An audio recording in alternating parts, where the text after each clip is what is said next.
Okay, a bit of my perspective on a new gear to cool down my and your gas, DJI Action 6.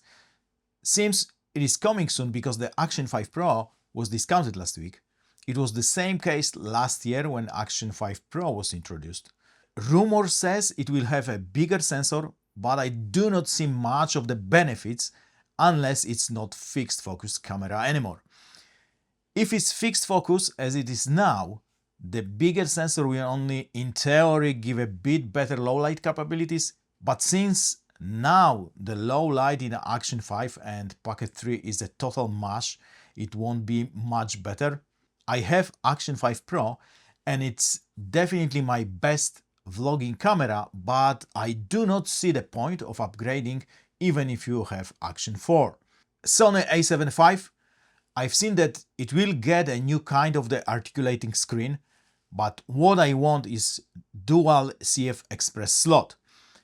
I do not mind the 11 frames per second A7 IV has, but the problem is when I shoot in serial mode, the buffer gets stuck and I have to wait until the photos are offloaded to the slow SD card, even though I use the fastest available SD cards. When I shoot to CFexpress, I can fill the whole 250GB card, but the buffer is always empty. I guess A7V will have the same sensor as A7 IV. I do not really care because I'm happy with the current one.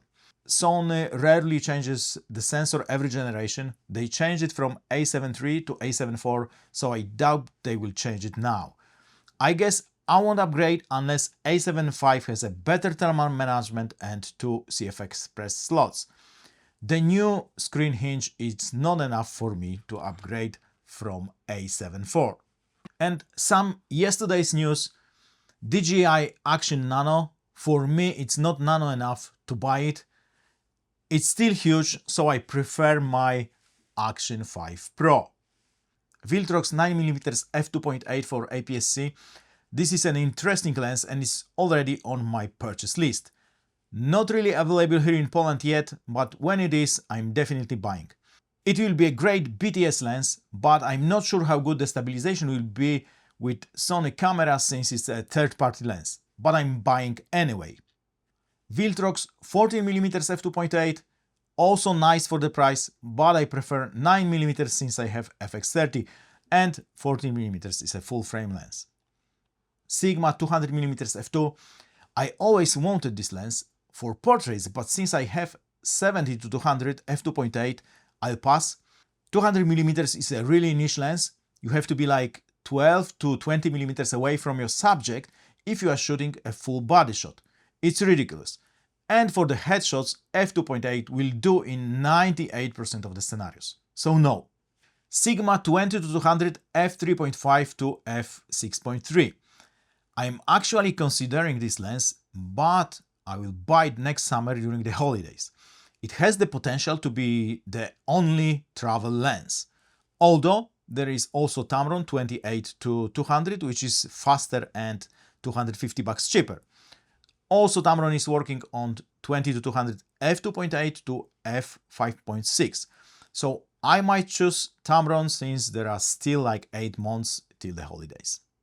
Sigma 12mm f1.4 for APS-C. I think I will choose either Viltrox 9mm f2.8 or Sony 11mm f1.8. The Viltrox is much cheaper and wider, and Sony is cheaper and will work better with the active stabilization. Canon C50. I actually missed the price on this one. It is $500 cheaper here in Poland with the XLR handle than FX30 without the handle. The only con is you need 2 to 4 TB CFexpress Type B cards, so it is additional $800 to $1,300 for the storage. You can have 2 500GB CFexpress Type A for Sony for just $250, and you will be able to record more on them. Sure, it won't be RAW in case of the FX3, but it all depends where you are going to deliver the footage. Also, I do not care about the lack of IBIS in C50 that much. The only scenario this might matter are car shots where it's hard to fit the gimbal or Steadicam. Nikon ZR also seems to be impressive, especially in the overheating department. I've seen some tests online and it seems not to overheat at all, but the case with the storage is exactly the same as with C50. 1 hour of raw recording takes almost 1 terabyte. So the price of the storage is a factor to consider. That's it for today and cheers, mate!